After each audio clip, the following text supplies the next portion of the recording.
आप लोग सोच रहे होंगे कि ये पराठा खाते-खाते मैं कहाँ खोया हुआ हूँ। चलिए बताता हूँ।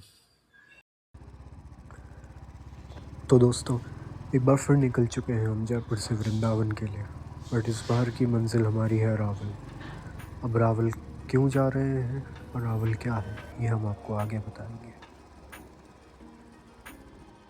और एक बात बताना तो मैं भूल ही गया। रावल जाने से पहले हम वृंदावन की एक छोटी-सी परिक्रमा लगाएँगे और उसी की कुछ झलक हम आपको भी दिखाएँगे।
परिक्रमा में वक़्त थोड़ा ज़्यादा लग गया। वहाँ से निकलते-निकलते हमें देर भी हो गई।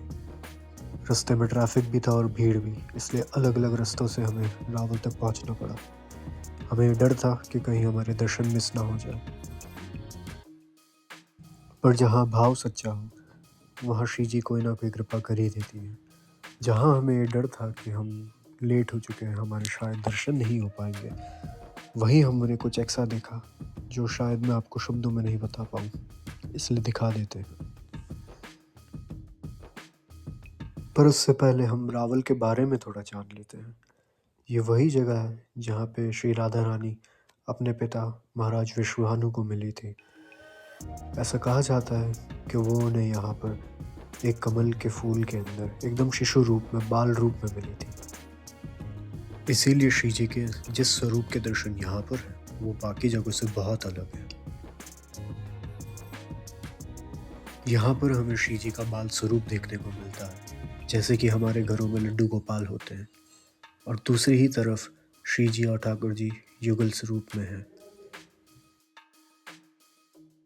दर्शन कर कर के मन तो नहीं भर रहा था, पर दर्शन के अलावा भी वहाँ कुछ ऐसा था जिसने हमें उस माहौल से बांधे रखा।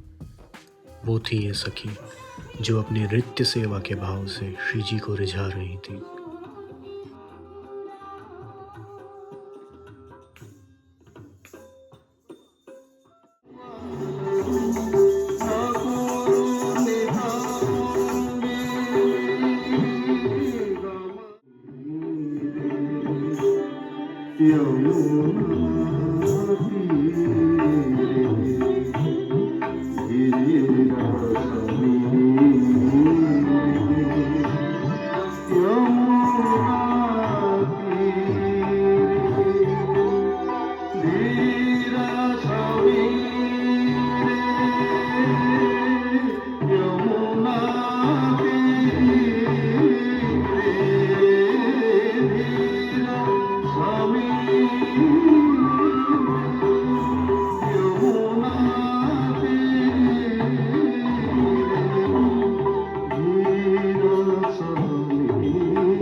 तो यही थे वो पल जिनमें मैं खोया हुआ था।